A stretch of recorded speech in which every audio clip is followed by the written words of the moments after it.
It is really sad that the Pope, all the way from the Vatican City, had to respond to the over 200 persons that were unalived in Benue State due to the attacks of herdsmen on a community in Benue State before the president of the country or the governor or other political office holders had to respond.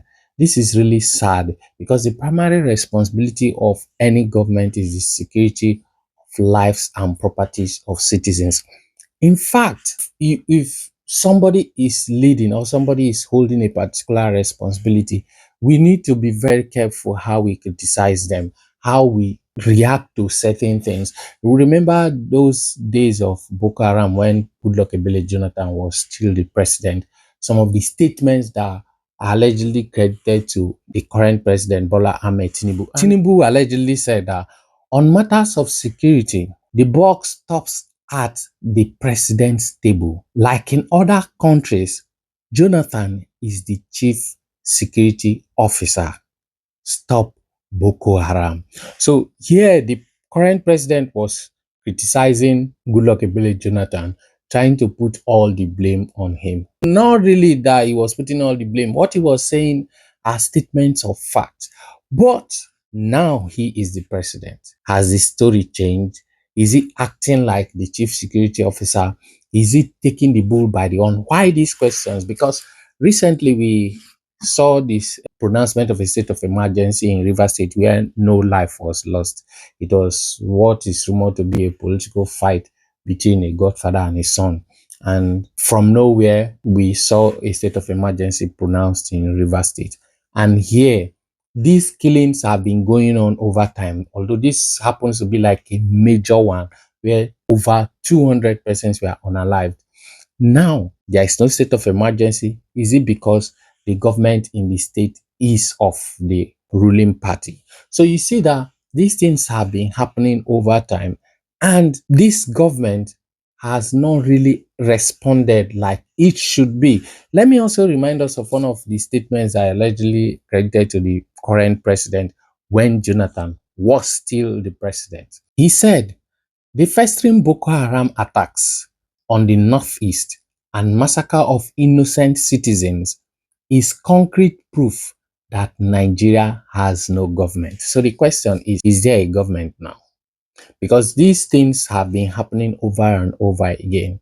So what if these statements are thrown back at this government? What will be their response? In fact, this anything that affects the citizens directly is really not of serious concern to the government from their body language. It is when something affects them directly or threatens their office, their position, because whenever elections are concluded, whether free or not free, and somebody is pronounced as governor, president, whatever office, all their concentration is always on how to win the next election. So there is no serious concern about governance. There's no serious concern about delivering the dividends of democracy and all that to the people. The concentration is always on winning the next election. So you see that everything, you can say it's just 2 years into this administration and there is so much concentration on 2027 rather than delivering dividends.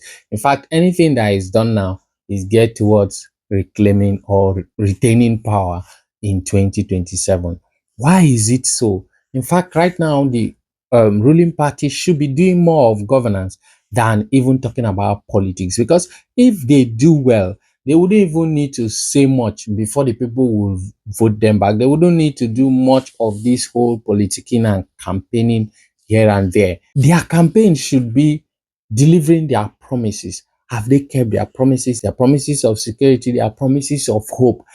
Do the people really have this hope? Do they feel that things are going to be better or they've lost hope? In fact, so many persons are feeling that with the current state of things cannot get better. So as every day goes by, the state of affairs of citizens, the well-being of citizens becomes worse and worse. So is that the renewed hope? Is that what the government promised the citizens? Or is that what people should be expecting from a responsible government? Or every attention, everything that they are doing is supposed to be on winning the next election.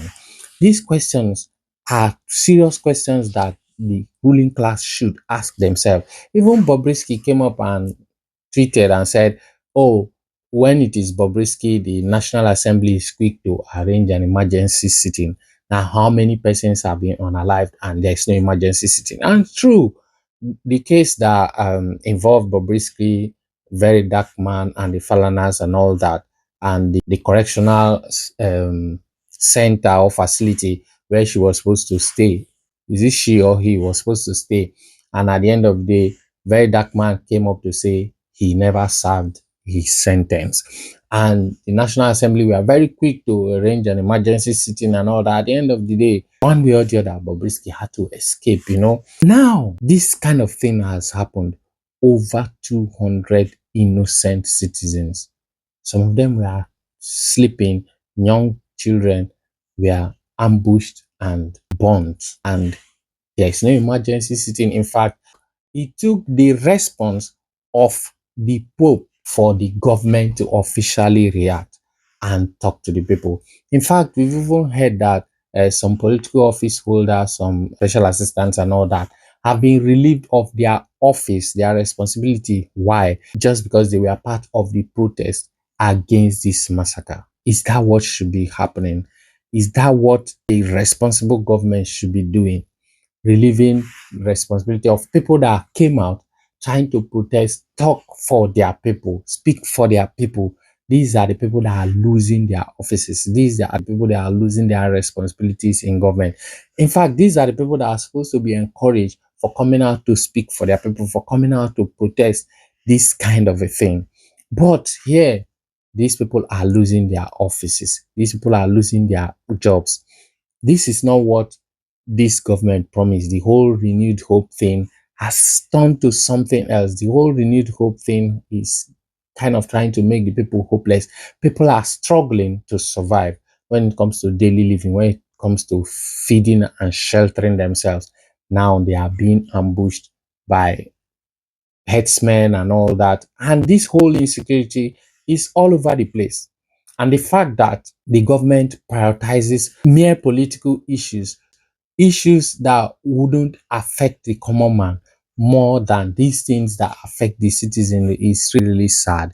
It goes a long way to show that the people are not important. It goes a long way to show that the people don't have a say.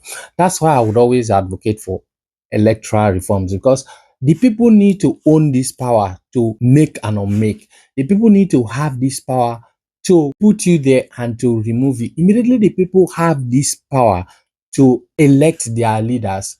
The leaders will be responsible. Immediately, people have this power to choose who will lead them. Those people will respect them. Those people will have regard for them because they know that if they don't act well, if they don't take good care of them, they are not going to bring them back. They are not going to reinstate them back. Because since the interest of the political class is always to go back, it's always to win election, it's always to be leading the people, then the people must also have that power to elect you, have the power to put you there so that whenever you don't take care of them, whenever you don't fulfill your promises, whenever you don't do the things you've said you're going to do, they would also use that power to remove you from office. This is me calling that whatever is happening in Benue State and other parts of Nigeria, the government need to be more serious. The government need to be serious. The government need to take it more serious than any other responsibility that they have, any other thing that they feel is more important, because we can see the whole politicking and all that about 2027, that is about 2 years away. And here people are being unalived by these headsmen and other form of insecurity. We don't even want to talk about the basic amenities that people need. This is people being able to breathe, people being able to go about their daily activities unharmed, safe. Let the government stand up to their responsibility and make sure that this whole thing is stopped in Benue State. See you in the next video.